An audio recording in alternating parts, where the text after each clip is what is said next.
사람이 죽어요. 그러니까 아비 교환이고 지옥이었어요. 마을 공산당들이 시켜서 강요해서. 지금 만일에 국보법을 없애버리면 저 이순신 장군 동상 거기 김일성 동상을 쏠 겁니다. 그리고 애국가 대신에 김일성 창가를 부를 것입니다. 세상이 이렇게 변해가고 있으면 그때가 되면은 기독교가 있느냐? 아, 중국도 있는데 왜 없어? 아닙니다. 이것은 영의 싸움입니다.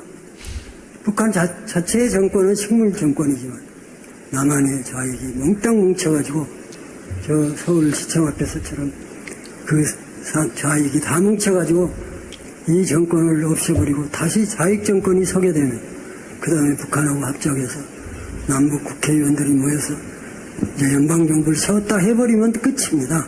잠시만요. 예, 여기 선생님 제가 군에 있을 때 김중훈 목사님께서 소천을 하셨었거든요. 예.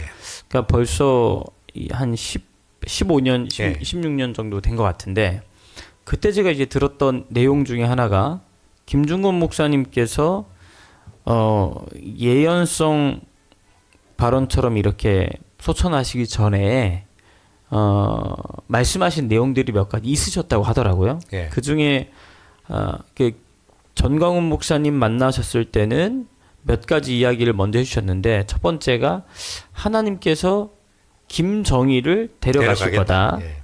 그다음에 두 번째가 하나님께서 노무현을 이제 데려갈 건데 그때 노무현의 죽음이 어떠할지도 상세히 설명을 해주셨다고 하더라고요. 예, 그런 이야기 들었습니다. 예, 그 전광훈 목사님께서도 들으신 다음에 어르신께서 너무 좀 과장되이 말씀을 하시는구나 이제 이런 정도로 생각을 하시다가 외부의 손님들 만나고 같이 운동하고 있는데 전화가 뭐 불티나게 들어와서 확인을 해보니까 네. 노무현 대통령이 서거하는 네. 그런 일이 이제 있으셨다고 했는데 네. 마지막으로 하셨던 내용이 조금 전에 했던 요 내용이었거든요. 만약에 이 대한민국에 종북 좌파 정권이 들어서게 되면 이 좌우 합작 정부를 세우자고 선동을 할 거고 좌우 합작 정부가 세워지는 날에는 대한민국의 자유우파는 사라질 것이다. 그렇죠. 뭐 장례 그래 되죠. 예. 그리고 광화문에 있는 이 이순신 동상은 사라지고 김일성 동상이 세워질 것이며 애국가는 사라지고 김일성 찬가가 울려 퍼지는 날이 올 거다. 이제 그런 얘기를 마지막으로 이제 하셨다고 하시더라고요. 네. 근데 그때 그 얘기 좀 들으시면서 좀 어떠셨나요, 목사님? 저는 지금 또 하나님께서 그 성경 역사에도 그러하고 일반 역사에도 그러합니다. 그런데 어떤 종교적 지도자에게 특별한 영감을 주는 경우가 많습니다. 그리고 그거는 그 시대마다 어떤 특정한 한 분을 채워가지고 예. 그 국가적 차원의 네. 국가적 차원의 그런 미래를 내다보는 선지자적 그런 기능을 가진 사람을 하나님 역사 속에 언제나 세웠다. 네. 성경에도 이사야 시대, 예레미야 시대 특정한 시대에 그런 인물을 세워가지고 미래를 예견하고 예언하고 그렇게 했는데 그러나 대체로 그 예언을 잘 안 들어요. 그 시대 사람들이. 예, 맞습니다. 김중훈 목사님도 마찬가지고 뭐 우리가 늘 말하는 조영균 목사님도 마찬가지로 그렇게 예지를 하고 경고를 했지 않습니까? 저렇게 했는데도 불구하고 대다수 사람이 잘 안 들어요. 그걸. 심지어 그 김중근 목사님이 일생을 통해 가지고 가꾸고 일으킨 CCC 그 후신들조차도 그걸 무시해버리잖아. 무시해버리고 오히려 이것을 유일하게 정강훈 목사님만이 이걸 개성한 거예요 지금. 참. 유일하게 정강훈 목사님 한 분이 개성한 거예요. 예, 예. 이 시대적 예지를 가지고 예언을 하는 저런 분들을. 그러니까 다연적으로 전 목사님께도 시대적 예언을 할 수 있는 자기 자칭 뭐 선자 자칭 타칭이라 하는데 제가 볼 때 깜짝깜짝 놀랄 그런 이야기를 많이 했지 않습니까? 맞습니다. 김중근 목사님 갈 것도 없고 정광훈 목사님도 그렇게 말도 되지도 않는 그렇게 참 윤석열을 대통령으로 자기 대통령으로 그 시대는 돌에 맞아 죽을 그런 발언이라 그게. 맞습니다. 대다수가 박근혜 탄핵에 분노한 사람들이 태극결독으로 다 나와 있는데 예. 거기다가 그래 앞으로 차기 지도자 박근혜를 이렇게 탄핵하고 또 감옥에 있는 결정적 역할은 수사팀장이었는데 그 사람을 갖다가 이렇게 차기 대통령 하니까 이 박근혜를 지지했던 사람들 억장이 무너질 이야기를 한 거죠. 그럼에도 불구하고 결국에는 그 하나님의 메시지, 하나님의 영음을 들었기 때문에 그것을 선포했고 그대로 되어졌단 말이죠. 그리고 더 놀라운 것은 반드시 감옥에 갈 것이다. 이것도 저도 들었거든요. 일어나기 전에. 예. 그리고 듣고 또 다시 나올 것이다. 이런 말을 하는 걸 볼 때에, 그리고 무엇보다 얼마 전에도 이제 또 이번에 신혜식 대표가 이번에 그 한남동에서 예배할 때 틀어줬던 예, 주진우하고 한동훈. 예. 이제 대담 속에서 예. 한동훈이가 대표가 되면 반드시 탄핵될 것이다. 참. 그 정확하게 맞아 떨어졌잖아요. 그 주지훈도 한동훈이 당 대표가 되면 레임덕이 오는 뭐 게 그 아닐까 정도- 했더니 레임덕이 아니라 탄핵이라니까 탄핵 이렇게 말씀하셨잖아요. 그러니까 그 사람도 그걸 어벙벙하지. 예, 맞습니다. 그러니까 이 지주인이가 뛰어난 뭐 나름대로 좌파 쪽에서는 그 상당히 참 뛰어난 기자 예, 아닙니까? 맞습니다. 그쪽 동네에서는.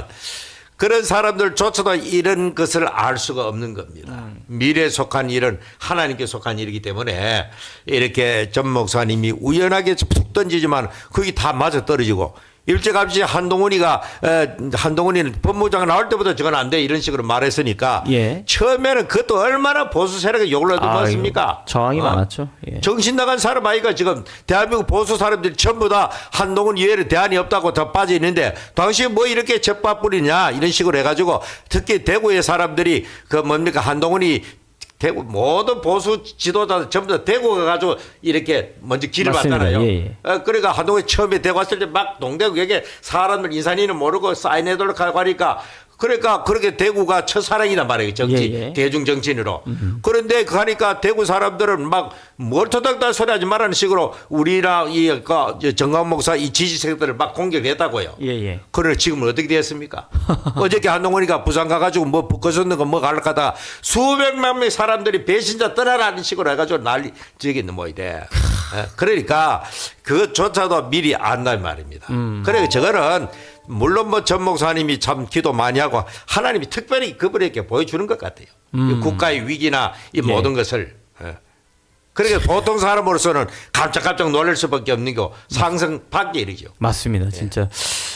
저도 그때 그 한동훈 관련돼서는 지난 월요일에 전준환 목사님과 방송을 하다가 방송 중에 누가 그 제보 영상을 보내주신 거예요. 그래서 틀어서 현장에서 처음 봤는데 저도 깜짝 놀라서 저 이거 빨리 편집해서 올려야 되겠다 해가지고 전광훈 TV에다가 이걸 올려놓았는데, 그럼 일단은 영상 계속 보던 걸 마무리 좀 하겠습니다. 예. 거의 끝났습니다. 이제 예. 틀어주세요. 저는 내 생각에 없습니다.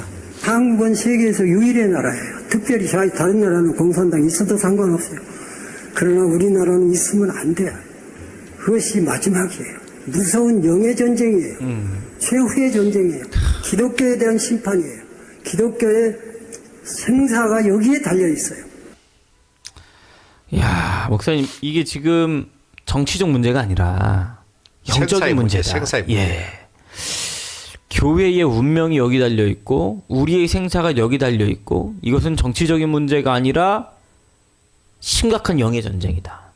결국에는 영적인 전쟁이니까 깨어있는 성도님들이 앞장서 나오신 것이 않습니까? 그렇죠. 뭐 영적인 것은 영적인 것을 알아야 분별한다 그랬잖아요. 성경에도. 예. 저 영적인 상황을 제대로 알려고 하면 성령의 도움 받지 않고 몰라요. 알 수가 없고 볼 수가 없어요. 예. 그러니까 우리는 광화문 애국 성도들은 다 하나님 은혜를 사모하고 성령 충만을 사모하고 성령 세례를 사모하고 또 전 목사님 원칙적인 복음을 통해 가지고 이렇게 있으니까 저 실체가 이재명과 더불어민주당과 한국의 반국가 세력이 어떤 세력인지 거의 보이잖아요. 보이고 저 세력이 궁극적으로 추구하는 것이 무엇이다라는 것을 우리가 보고 있기 때문에 목숨을 걸고 결사적으로 투쟁하지 않습니까? 그러나 이 영의 눈이 먼 사람들은 볼 수가 없으니까 왜 저래 저 사람들이 이재명 최상이 되면 어떻고 더불어민주당이 정권 잡으면 어때? 윤석열이 잘못했으면 탄핵돼야지. 이런 식으로 하고 있다 이 말입니다 지금. 예, 맞습니다. 단순하게 윤석열 탄핵 그 자체가 문제가 아닙니다. 지금 윤석열 탄핵으로 말미암아 빚어질 그 이후에 벌어질 그 이 나라는 더 이상 우리가 누렸던 자유 대한민국이 아닙니다. 앞으로 어떤 나라가 펼쳐질지 생각만 해도 소름 끼치는 그런 나라가 전개되지 않습니까? 며칠 전에 필리핀에서 지금 현재 중국 간첩을 한 수백 명 체포했다는 보도가 나오잖아요. 예, 예. 중국 곳곳마다 거기도 이 간첩들이 공무원 공조직에 높은 그런 직에도 이 사람들 신문을 속에 다 들어있다는 겁니다. 나라 전체가 확 뒤엎어지는 거죠 그게.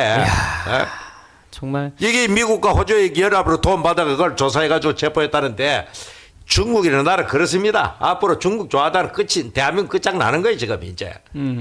그 어마어마한 인구가 대거 우리나라에 뒤입돼 들어가지고 나라 자체가 중국화 돼버린 겁니다.